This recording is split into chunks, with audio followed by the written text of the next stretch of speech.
কোরআন বলছে মাটি থেকে মানুষকে তৈরি করা হয়েছে, মাটির মূল উপাদান মাটি। স্কুলে বলা হচ্ছে চার্লস ডারউইনের থিওরি, কি দিয়ে না বানর থেকে মানুষ হয়েছে। বলুন আসমান এবং জমিন ডিফারেন্স হচ্ছে কি হচ্ছে না? হচ্ছে।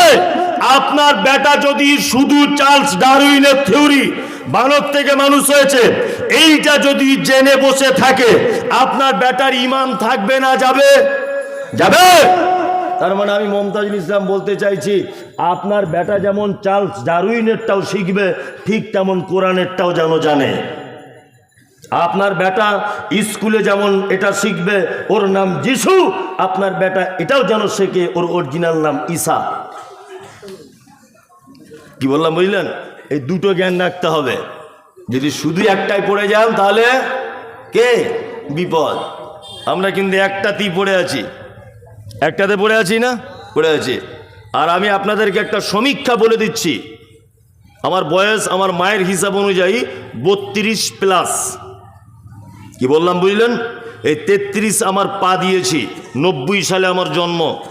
আপনাদের থেকে একটা দিক আমার সব থেকে বেশি।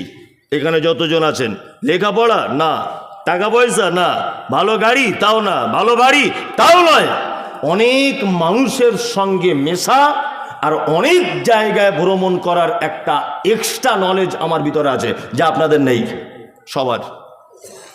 সারা পশ্চিম বাংলা, ভারত, বাংলাদেশ সমস্ত জায়গাতে ঘুরে আমার যা নলেজে এসেছে যে এই যে মাদ্রাসাগুলো সারা পশ্চিম বাংলাতে চলছে, আর খুব জোর যদি হয় 20 বছর, তারপরে দেখবেন মাদ্রাসাগুলোতে ছেলে পিলেও নাই, শিক্ষকও কেউ নাই।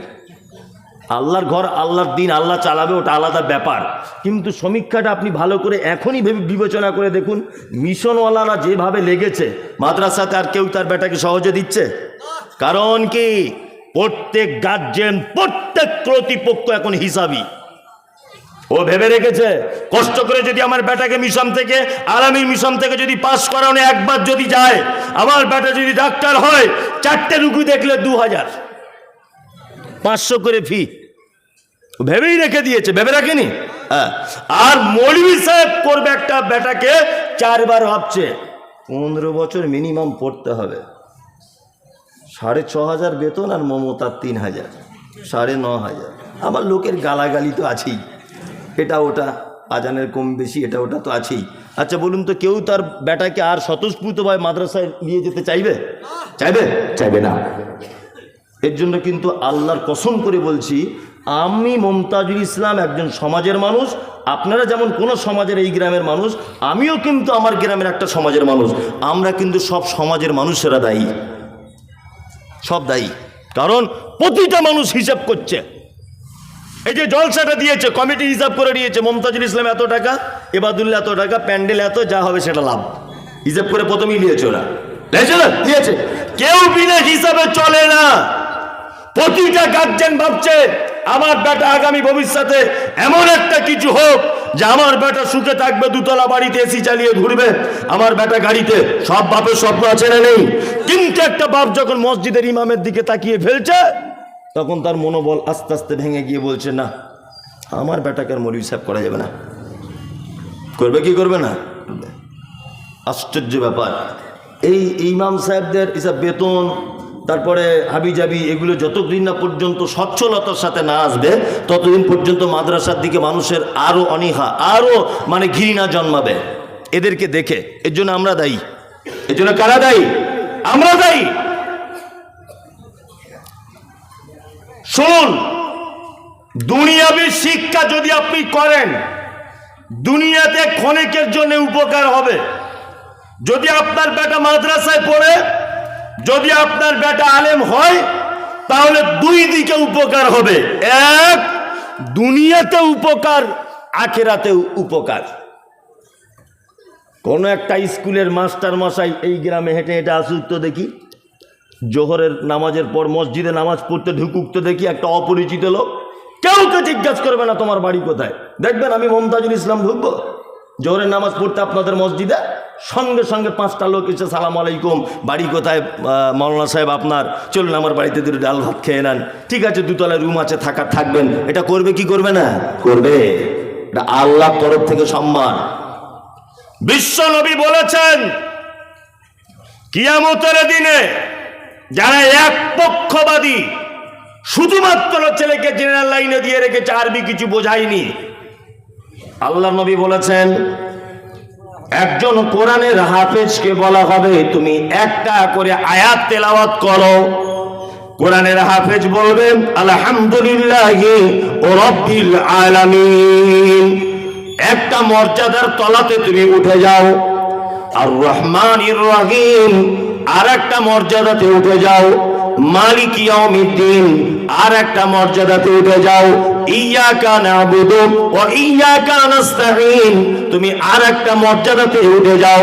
বিশ্ব নবী বলেছেন তার তেলাওয়াত যেখান থেকে শুরু করা হবে আর যেখানে গিয়ে তার শেষ হবে সেইখানে তার সে অবস্থান করবে, অর্থাৎ তার মর্যাদা সেইখান পর্যন্ত পৌঁছে যাবে। শুধু এবিসিডি, শুধু এবিসিডি। এই তুই বল তেলাওয়াত কর, বলছে A for apple, B for ball. কিয়ামতের দিন আল্লাহ বলছে বাম দিকে দাঁড়া, যাও দিকে যা, পরে হিসাব হবে, যা।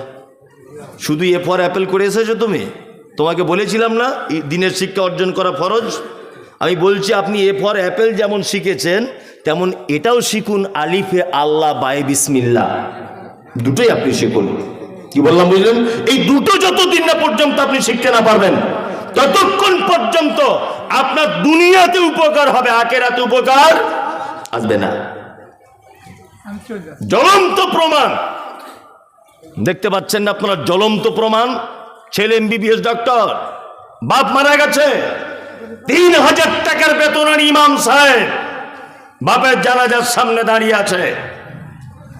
১ লক্ষ টাকা বেতনের চাকরি করা বেটা কলকাতা থেকে ফিরেছে, মাথাতে রুমাল বেঁধে হাতে ব্যাসলেট দিয়ে দাঁড়িয়ে আছে।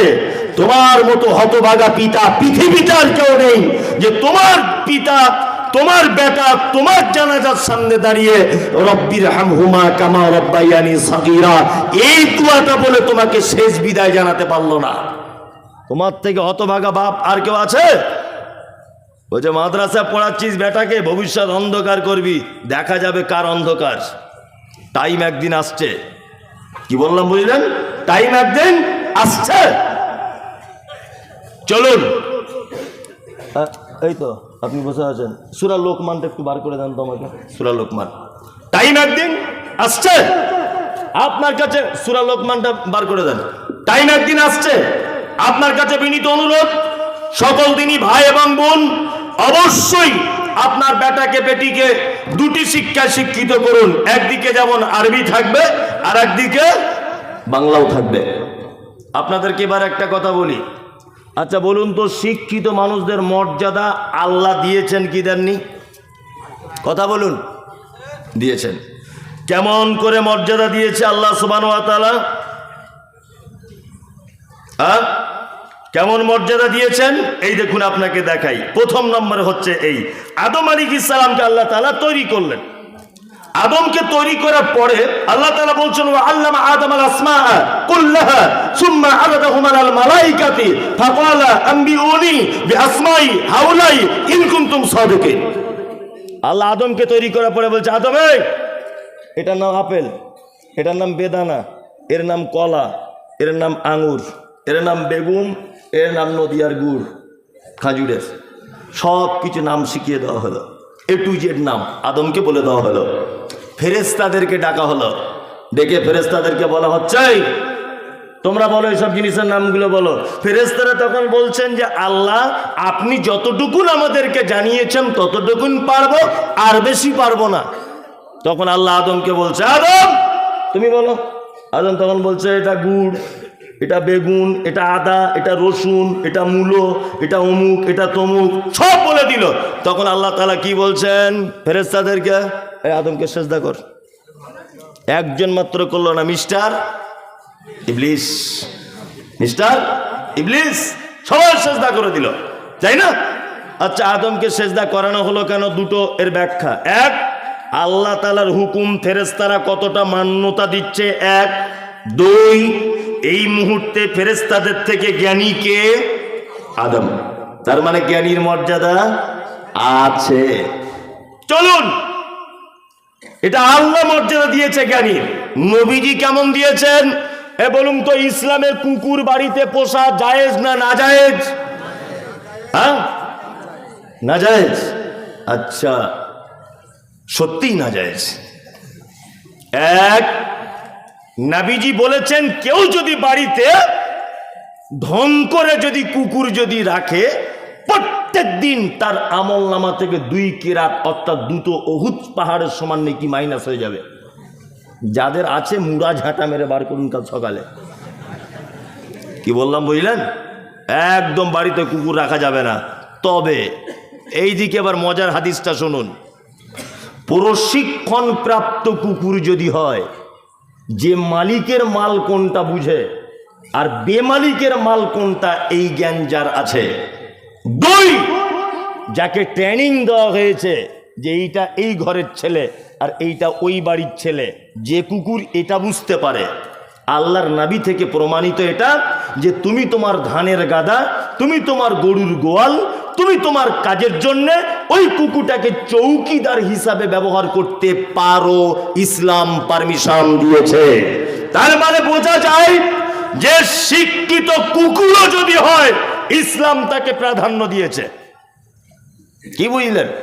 কিন্তু অশিক্ষিত যদি হয় কুকুর, বাড়িতে রাখা যাবে না। কিন্তু মুহাম্মদ সাল্লাল্লাহু আলাইহি ওয়াসাল্লাম বলছেন ও যদি ট্রেনিং প্রাপ্ত কুকুর হয় বাড়িতে রাখা যাবে। তার মানে আল্লাহর নবী শিক্ষার মর্যাদা দিতে দিতে দিতে দিতে কুকুরকে পর্যন্ত শিক্ষিত হলে বাড়িতে আশ্রয় দেওয়ার পারমিশন দিয়েছেন। কি বলছি বুঝতে পারছেন? আমাদের সমাজে আছে শিক্ষিত মানুষদের আছে সম্মান নেই। শিক্ষিতরা সব ফ্যাল ফ্যাল করে তাকিয়ে বসে আছে। কালকে আন্ডার প্যান্ট পরে ঘুরতো, কেউ চিনত না। কি করে হঠাৎ করে লটারিতে 1 কোটি টাকা পেয়ে গেছে, বলছে ওই হবে সেক্রেটারি। হচ্ছে কি হচ্ছে না? অথচ একটা দীর্ঘদিনের নামাজি, 5 ওয়াক্ত নামাজ পড়ে, সব কিছু করে, কেউ তাকে দাম দেয় না। দাম দেয়? দাম দেয় না। আল্লাহু আকবার। এই আপনারা যশোর রোডে, এখানে অনেক ড্রাইভার আছে গাড়ির, আছে না? আচ্ছা, যশোর রোডে গাড়ি চালান তো, যেটা বারাসাত NH-34 থেকে ঘুরে বারাসাতের দিক দিয়ে বনগাঁর দিকে চলে যাচ্ছে যশোর রোড। যশোর রোডে এটা ইউটিউবার ভাইরা যেন এটা যেন না থাকে বলে দিলাম, তাহলে আমায় খুব মারবে। এই যশোর রোডে একটা হোটেল আছে, নাম বলবো না আমি।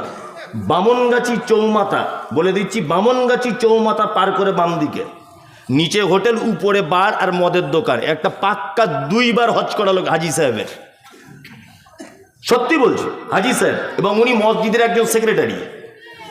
আল্লাহর কসম যদি মিথ্যা কথা বলি, আমি ড্রাইভার ভাতদেরকে গোপনে বলে দেবো, নামটা জেনে গিয়ে খোঁজ নিয়ে আসবেন। এই বড় বড় দাড়ি, কাউন্টারে বসে আছে, মদ বিক্রি হচ্ছে। আশ্চর্য ব্যাপার। হ্যাঁ, একদম রাইট, একদম ও চেনে, ও নামটা বলে দিয়েছে, ও চেনে। যাই হোক, ও চেনে, হাজি সাহেব মদ বিক্রি করছে। কি আশ্চর্য ব্যাপার! তার মানে সমাজ দেখেছে ওর অর্থ বেশি আছে, অযোগ্য হলেও কোনো অসুবিধা নাই। কি বললাম বুঝলেন? আপনার কাছে বিনীত অনুরোধ, শিক্ষিত মানুষদের সম্মান দিতে শিখুন। এই জাতি অধঃপতনের একটা মূল কারণ হচ্ছে যে যোগ্য মানুষদেরকে যোগ্য স্থানে বসায়নি। অনেক সময় আমরা শিক্ষিত মানুষদের একদম মর্যাদা দিই না। আমি দুনিয়াবি কথা দিয়ে আপনাকে কিছু মগজ ধোলাই করে দিচ্ছি, এগুলো বলা প্রয়োজন। প্রয়োজন আছে না নেই? আছে। এই মমতাজুল ইসলাম MBBS, আপনাদের গ্রামে ভোটে দাঁড়িয়েছি নির্দল থেকে। MBBS ডাক্তার, আমি নির্দল থেকে দাঁড়িয়েছি। আর একজনে দাঁড়িয়েছে, কিছু লেখা, 1 কলম লেখাপড়া জানে না। ও দাঁড়িয়েছে রানিং পার্টি তৃণমূল থেকে। বলুন তো কে জিতবে? হ্যাঁ, কেন? আমি MBBS ডাক্তার, আমার পছন্দ হলো না? না, আমার পছন্দ হলো না। এই গাধা গেছে পার্লামেন্টে, পার্লামেন্টে গিয়ে বলছে ত্রিপুরায় যেমন মসজিদ ভাঙা হয়েছে, পশ্চিমবাংলা আজান বন্ধ করে দাও। তখন মুসলমানরা দেখছি ওইখানে রাস্তায় কাঠের গুড়ি নামিয়ে দিয়ে বলছে ইনকিলাব জিন্দাবাদ, রাস্তা পুরো চলছে, চলবে। আরে গাধার বেটা, তোমার পাছার চামড়া তুলে দিতে হবে। তুই ভোট দেওয়ার সময় কাকে দিয়েছো? তুমি তো একটা চামারকে ভোট দিয়ে ওখানে পাঠিয়েছো। তার থেকে ভালো কি আশা করতে পারো তুমি? হ্যাঁ, তুমি যেটা অশিক্ষিত অযোগ্য লোককে তুমি পার্লামেন্ট পর্যন্ত পৌঁছে দিয়েছো ভোট দিয়ে। কি বলছি বুঝতে পারছেন না? আপনি তার থেকে মুসলমানদের পক্ষে কোনো কাজ হবে এটা আপনি আশা করতে পারেন? পারেন না। শিক্ষিত মানুষদের মর্যাদা দিতে শিখুন। সমাজ যদি এখনো পর্যন্ত বাঁচাতে চান, যে শিক্ষিত হোক, জেনারেল লাইনে হোক, আরবি লাইনে হোক, এক কথাতে শিক্ষিত লোককে সম্মান করুন। চলুন এবার আমি সারা পৃথিবী বিখ্যাত একজন মারাত্মক শিক্ষিত মানুষ, এত শিক্ষিত, এত শিক্ষিত, এত শিক্ষিত, আল্লাহ তাআলা লোকটা নবীও নয়, রসুলও নয়, সাধারণ লোক, তার নামে কোরআন মাজিদে একটা সূরা অবতীর্ণ করেছে। তার নাম লোকমান। লোকটার বাড়ি কোথায়? ভাইরা এবার ভালো করে মন দিয়ে বুঝবেন, এবার আলাদা একটু আলোচনা হবে। লোকটার বাড়ি দক্ষিণ আফ্রিকা। জেনারেল শিক্ষিত ভাইরা যারা আছেন আপনারা জানেন যে দক্ষিণ আফ্রিকাকে বলা হয় দুর্ভিক্ষের মহাদেশ। আর এই দেশে একটা শহর আছে, তার নাম হাবাসা। বর্তমানে হাবাসা নামটা পরিবর্তন হয়ে নাম হয়েছে ইথিওপিয়া। এই ইথিওপিয়াতে জন্মগ্রহণ করেছিলেন লোকমান। এই হাবাসা ইসলামিক ইতিহাস অনেক ইম্পর্টেন্ট একটি জায়গা। হজরতে বেলাল রাদিয়াল্লাহু তাআলা আনহুর জন্ম এই জায়গাতে। বাদশাহ নাজ্জাশীর গায়েবী জানাজা পড়ার যে ঘটনা এই জায়গার সঙ্গে সংশ্লিষ্ট আছে। তাই এই যে লোকমান হাকিম ছিলেন, হাকিম প্রজ্ঞাময়, মানে অতীব জ্ঞানী। লোকমান হাকিম কত জ্ঞানী দেখবেন, আপনাকে দেখাই। লোকমান হাকিম ছোটবেলাতে কাঠের মিস্ত্রি ছিলেন, কাঠ ঘষে ঘষে ফার্নিচার তৈরি করতেন। যদি বলছেন এটা আপনি বানিয়ে বলছেন, তফসির ইবনে কাসির সূরা লোকমান খুলে দেখবেন কাল সকালে। আমি যে কথা বলেছি এটা যদি লেখা না থাকে, নদিয়ায় এলেই আপনি আমার গাড়িটা ভাঙচুর করে দেবেন, এটা আপনার পারমিশন দিলাম। তফসির ইবনে কাসির সূরা লোকমানের তফসির। ছোটবেলাতে ফার্নিচারের কাজ করতেন। উনি রাখালগিরি করতেন, বকরি চড়াতেন। কি বললাম বুঝলেন? বকরি চড়াতেন। লোকমান হাকিম বকরি চড়াচ্ছেন, তার মালিক বলছে, লোকমান, ওই লোকমান, বাড়িতে আজকে কি রান্না হয়েছে আমাদের? বলছে যা হবো না, আজকে বাড়িতে বকরির গোস্ত রান্না হয়েছে। মালিক তখন বলছেন, লোকমান, বকরির দেগের ভিতরে সব থেকে উৎকৃষ্ট দুটো অঙ্গ আমাকে দাও, আমি খাবো। সব থেকে ভালো অঙ্গ দুটো আমাকে দাও। লোকমান প্লেটে করে জিভ আনলেন আর হৃৎপিণ্ড টানলেন। মালিক খেয়ে নিলেন। কিছুদিন পরে মালিক আবার লোকমানকে বলছে, লোকমান, আজকে বাড়িতে কি রান্না হলো? বলছে আজকেও বকরি। বলছে আজকে এক কাজ করো, বকরির দেহের সব থেকে নিকৃষ্ট দুটি অঙ্গ আনো, খাবো। আবার সেই জিভ আর হৃৎপিণ্ডটা আনলেন। তখন বাড়ির মালিক অর্থাৎ বকরি মানে যে মালিক, সে বলছে, লোকমান, এটা কেমন কথা? আগের দিন বললাম ভালোটা আনতে, তুমি এই দুটো আনলে, আবার আজকে খারাপ আনতে বললাম এই দুটো আনলে, কারণ কি? তখন লোকমান বলছেন, মালিক, এই দুটি যার খারাপ হয়ে যায় তার পৃথিবীতেও অপমান, আল্লাহর দরবারেও অপমান। এই দুটি যার ভালো থেকে যায় সে পৃথিবীতেও সম্মান পায়, আল্লাহর দরবারেও সম্মান পায়। সারা পৃথিবীর মাটিতে যত সাম্প্রদায়িকতা, যত যুদ্ধ, যত যা কিছু, সমস্ত কিছুর মূলে এই জায়গাটা। আমি রাস্তা দিয়ে চলছেন আপনি, আমি আপনাকে বললাম, ভাই একটু দাঁড়ান তো।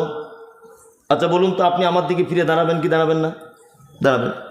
আপনি হাঁটছিলেন, আমি পিছন দিয়ে যদি বলি, এই শালা একটু দাঁড়াতো, আপনি কি করবেন? ফাটাম করে বাঁ হাতের একটা চর, 440 ভোল্টেজে। তারপরে আমিও এক চর মারবো। এক পর্যায়ে দুজনে মারপিট করতে করতে ওর ছেলে আসছিল, দেখা হয়েছে, ওর বাপের হয়ে লড়ছে, তারপরে আমার ছেলে এসে লেগে গেল, এক পর্যায়ে মাথা ফাটাফাটি হলো, তাই না? তাহলে মূল উৎপত্তি হয়েছে কোন জায়গায়? এই যে দাদা একটু দাঁড়ান, শালা একটু দাঁড়ান, তাই না? তার মানে বোঝা যাচ্ছে এই জায়গাটা যার ভালো, সে দুনিয়াতেও সম্মান পাবে, আখিরাতেও সম্মান পাবে। যার এই জায়গাটা খারাপ, সে দুনিয়াতেও অপমান হবে, আখিরাতেও অপমান হবে।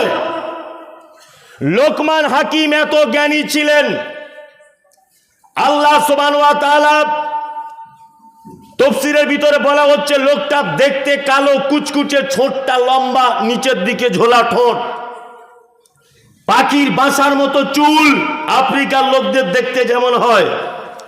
কিন্তু আল্লাহ তাআলা লোকটাকে মর্যাদা বাড়াতে বাড়াতে বাড়াতে কোরআন মাজিদে পর্যন্ত তার বেটাকে যে উপদেশ দিয়েছে, সেই উপদেশটাও নোট করেছেন, আর তার নিজের নামে সূরা অবতীর্ণ করে দিয়েছেন।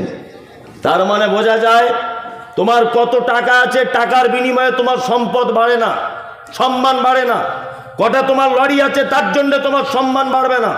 তুমি কত হ্যান্ডসাম স্মার্ট, এই কারণে তোমার সম্মান বাড়ে না। সম্মান বেড়েছে কিসের কারণে? শিক্ষা, যোগ্যতা, প্রজ্ঞা।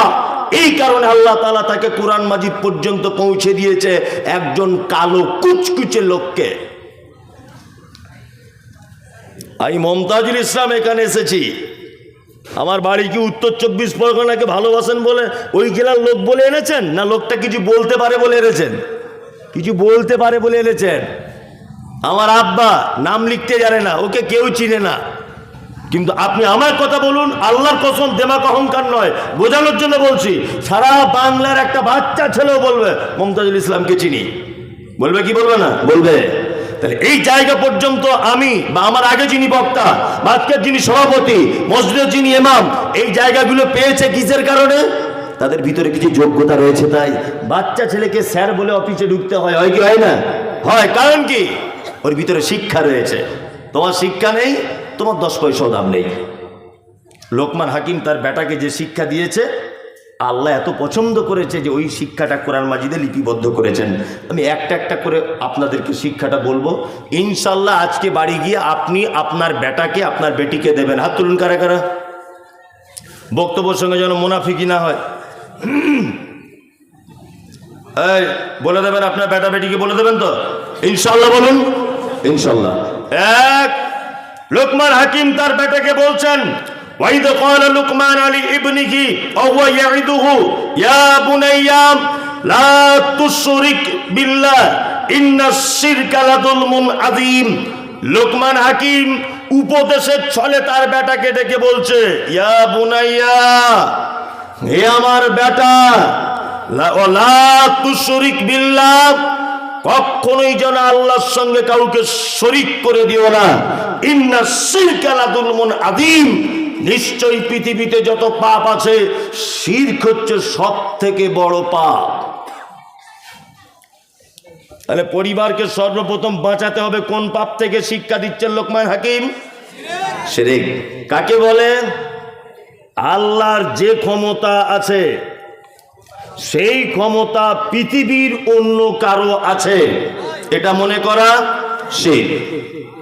আল্লাহর যে ক্ষমতা আছে এই ক্ষমতা পৃথিবীর অন্য কারো আছে, এটা মনে করা শিরক। রুজি মালিককে আল্লাহ, সুস্থতা অসুস্থতা, দারিদ্রতা সচ্ছলতা মালিককে আল্লাহ সুবহানাহু ওয়া তাআলা। এক কথাতে বোঝা যায় খায়রিহি ওয়া শাররিহি মিনাল্লাহি তাআলা। ভালো মন্দ, অভাব অনটন, দুঃখ কষ্ট, সুখ স্বাচ্ছন্দ্য সবকিছু কার পক্ষ থেকে হয়? আল্লাহর পক্ষ থেকে হয়। আল্লাহ তাআলা লোকমান হাকিমের কথা নোট করে দিয়ে বলছেন, লোকমান হাকিম তার বেটাকে, বেটা কখনো শিরিক করে দিও না, পৃথিবীর সব থেকে বড় পাপ এটা। আপনাদেরকে মাঝখানে আর একটা কথা বলে রাখছি, শুনে রেখে দেন। নদিয়ার মানুষ সুরসার বেশি পছন্দ করে, এটা আমি জানি। তবে সব কিছুর পরিবর্তন হচ্ছে যখন, আস্তে আস্তে এইটার আস্তে আস্তে পরিবর্তন করতে হবে। তা একটা একটা করেই বলছি। এটা আপনারা জন্ম থেকে একটা ব্যাপার শুনে আসছেন যে কিয়ামতের দিনে যারা কলেমা পড়েছে তারা কোনো না কোনো একদিন জাহান্নাম থেকে মুক্তি পেয়ে জান্নাতে যাবে। শুনেছেন কি জানেননি? শুনেছেন। আচ্ছা, জাহান্নাম থেকে মুক্তি পেয়ে জান্নাতে যাবে, এরা কারা? এরা এক শ্রেণীর ইমানদারেরা। যদি বলছেন ইমানদারও তারা জাহান্নামে যাবে, জি যাবে। ওই ইমানদারেরা জাহান্নামে যাবে যারা ইমান আনার পরেও কাবিরা পাপ করেছিল। এই কাবিরা পাপ করার কারণে এদের থাকা লাগবে কোথায়? জাহান্নামে। এই এদেরকে মুক্তি দেওয়া হবে কোনো না কোনো একদিন জাহান্নাম থেকে, কারণ এদের ভিতরে লা ইলাহা ইল্লাল্লাহ এইটা ছিল বলে তাদেরকে পরিত্রাণ করে আল্লাহ তাআলা জান্নাতে দিবেন। কিন্তু দুর্ভাগা ওই লোক যে লোক শিরিক করা অবস্থায় মারা গেছে ও কিয়ামত পশ্চিম কাল পর্যন্ত জীবনে কোনোদিন জাহান্নাম থেকে মুক্তি পাবে না। একটা লোক নামাজ পড়েনি, লোকটা জাহান্নামে যাবে, কিন্তু কোনো না কোনো একদিন লোকটা আবার জান্নাতে যাবে। লোকটা ব্যভিচার করেছে, জাহান্নামে যাবে, কোনো না কোনো একদিন লোকটা কিন্তু জান্নাতে যাবে। সুদ খেয়েছে, লোকটা জাহান্নামে যাবে, কিন্তু কোনো না কোনো একদিন লোকটা জান্নাতে যাবে। কিন্তু কোন লোক যদি শিরিক করা অবস্থায় যদি মারা যায়, পশ্চিম কালেও কখনো কোনোদিন জাহান্নাম থেকে আর মুক্তি পাবে না। যদি এটা আহলে হাদিস গেরাম, এখানে শিরিক চলে না, চলে। তারপরেও দেখবেন কিছু ছেলে, কিছু বাড়ির মেয়েরা শিরক করে, করে না? করে। ইয়াং ছেলে, যুবক ছেলে হাতে লাল সুতো পরে ঘুরছে। আরে সুতো কেন? বলছে মমতাজুল সাহেব আজমির শরীফের সুতো। যে আজমির শরীফের সুতো মানে ব্যাপারটা বুঝলাম না। বলছে আমার মা বলে দিয়েছে এটা হাতে বেঁধে থাকলে গাড়ি অ্যাক্সিডেন্ট থেকে বাঁচা যায়। মানে ওরে পাগল, আজমিরি কি আর সুতোর ফ্যাক্টরি আছে? ওই বর্ধমান হুগলিতে ঝুট মিলে সুতো তৈরি হয়, আর ওই সুতো সব প্যাকিং হয়ে চলে যায় আজমিরে, নিয়ে ওইখান থেকে বিক্রি হয় লাল কালারিং করে। ওতে তো কুকুরেও পেচ্ছাপ করে ঝুট মিলে। চাষি যখন পাট মেলে দেয়, দেয় না, পেচ্ছাপ করেন অনেক সময়। তো ও তোমার কি অ্যাক্সিডেন্ট থেকে বাঁচাতে পারে? বাঁচাতে পারে? শিরক পৃথিবীতে খুব বড় পাপ, ভয়ঙ্কর পাপ। অন্য পাপ করলে আল্লাহ এত রেগে যায় না, শিরক করলে যত রেগে যায়। আপনার স্ত্রী খুব সুন্দরী, চরম সুন্দরী। আচ্ছা বলুন তো, আপনার স্ত্রী যে সুন্দরী, এতে আপনার কোনো অবদান আছে? আছে? কার অবদান? আল্লাহ। স্ত্রী হলো কি করে? ইমাম সাহেবকে 500 টাকা বিয়ে পড়াতে দিয়েছি, 2000 টাকা মোহর দিয়েছি, ও আমার বউ হয়ে গেছে। আর এই বাজার থেকে একটা বেনারসি শাড়ি দিয়ে দিয়েছেন, এ বউ ও আপনার, তাই না? 3 মাস সংসার পাতি করলেন, সংসার করার পরে আপনি রাজমিস্ত্রি খাটতে চলে গেলেন ওই কলকাতার দিকে। 4 মাস পরে বাড়ি এসেছেন। এই যে 4 মাস বাড়ি ছিলেন না, এর মাঝখানে আপনার ছোট ভাইয়ের সঙ্গে আপনার বউয়ের, মানে যেটাকে বলে পাড়া গ্রামে ভাষায় কড লাইন না কি বলে, এরকম একটা কড লাইন হয়ে গেছে। 4 মাস পরে আপনি বাড়ি এসেছেন, এসে দেখছেন আপনার ছোট ভাই আপনার সুন্দরী বইয়ের গলা ধরে এরকম ঘরের মধ্যে দুজনা বসে আছে বা শুয়ে আছে। বলুন তো আপনার রাগ হবে কি হবে না? আপনার বইয়ের গলা ধরে আপনার ছোট ভাই বসে আছে, রাগ হবে কেন? এত রাগ কিসের? ও তো নিজের ভাই রে বাবা। যদি একটু গলা ধরেই ভাবি বলে, তাও রাগ, তাও রাগ। কেন এত রাগ কিসের? কিসের এত অধিকার যে তোমার বইয়ের গায়ে কেউ হাত দিলে তোমার জ্বালা ধরে যায়? তোমার বউ হাসি ঠাট্টা করে কারোর সঙ্গে কথা বললে তোমার জ্বালা ধরে যায়। কিসের অধিকার? কি দিয়েছ তুমি ওকে? 500 টাকা বিবাহ পড়ানোর জন্য দিয়েছ, 2000 টাকা মোহর দিয়েছ, একটা বেনারসি শাড়ি দিয়েছ। এই 2-3টে জিনিস দেওয়ার ফলে এত অধিকার তোমার যে তোমার বউয়ের দিকে কেউ ফিরে দেখলে তোমার রাগ হয়, তাই না? অক্সিজেন যেটা গ্রহণ করেন, এটা কার দেওয়া দান? আল্লাহ। এই যে এটা যদি মোটর সাইকেলের কোনো পার্টস হতো এরকম, তাহলে গ্রিজ দিতে হতো প্রতি মাসে মাসে, তো জং লেগে যেত না? যারা গাড়ি চালায় ভালো বুঝে, হ্যাঁ, জং লেগে যেত। জন্ম থেকে মৃত্যু পর্যন্ত এই ফোল্ডিং সিস্টেম, এই যে ফোল্ডিং, হাঁটুতে দাঁত বার করে হাসছেন আপনি। আমি হাসির কথা বললাম না, আল্লাহকে চেনার একটা বড় মাধ্যম বলছি এটা, যে আপনি স্রষ্টাকে চিনুন, যে সে কত বড় দয়া করেছে আপনাকে। এটা যদি কোনো ব্যাটারির সাহায্যে যদি চোখটা চলতো, কত ব্যাটারি পাল্টাতে হতো বলুন? জন্ম যেদিন দিয়েছে মৃত্যুর আগ পর্যন্ত এর চার্জ ফুরাবে না। এই যে গিরিশ, মৃত্যু পর্যন্ত দেওয়া লাগবে না, আগে থেকে সব সেটিং করে দিয়েছে, সব কিছু দিয়েছে আল্লাহ। তুমি যে জমিনে চলো, জমিনটা আল্লাহ।